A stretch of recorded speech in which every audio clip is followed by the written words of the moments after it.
Your love is rated X. That means you're extra, extraordinary.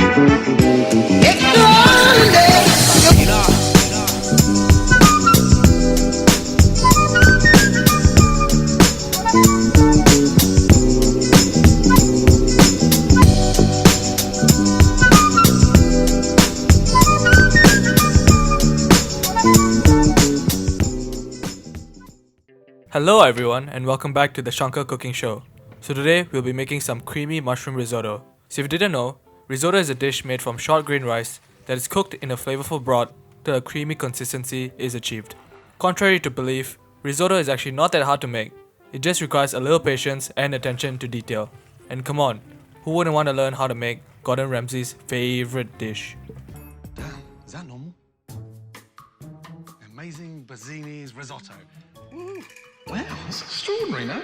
So to start, we will chop up all the things we need for this recipe, starting with a shallot. So a shallot, or shallot, is basically this weird looking elongated onion that comes from the same family. And what makes shallots different is that they generally have a milder taste than regular onions. If you can't find shallots, you can substitute them for the same amount of yellow onions. So firstly, we will chop our shallot into fine pieces, and along the way, if you get emotional, that is definitely because of the onion and not because of the thought of being in lockdown forever. My eyes! Ah! In addition to your onion, we will also chop up a few cloves of garlic. Then for mushrooms, you can go with any of your favorite kinds. I went with white button mushrooms and shiitake mushrooms.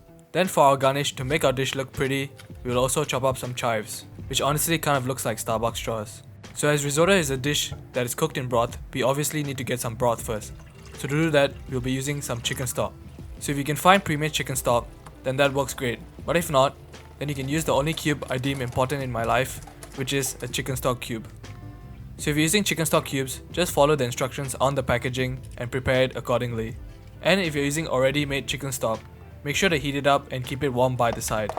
So to start the risotto, we will first get some olive oil into a pan and then our mushrooms. So we want to add our mushrooms in first because they hold a lot of water and we want to get rid of that. So just saute them for a while and you'll see eventually they start to release a lot of moisture and start to shrink. So once your mushrooms have cooked down, you want to add in your shallots and garlic and saute them as well.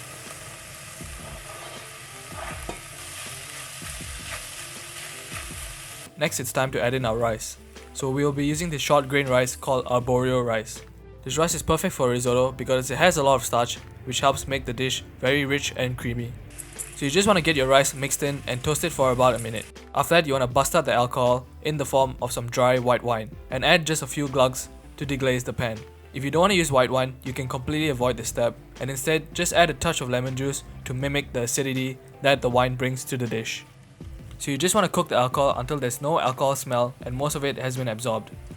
And after that, add in a ladle of your warm chicken stock and cook it till it's absorbed again.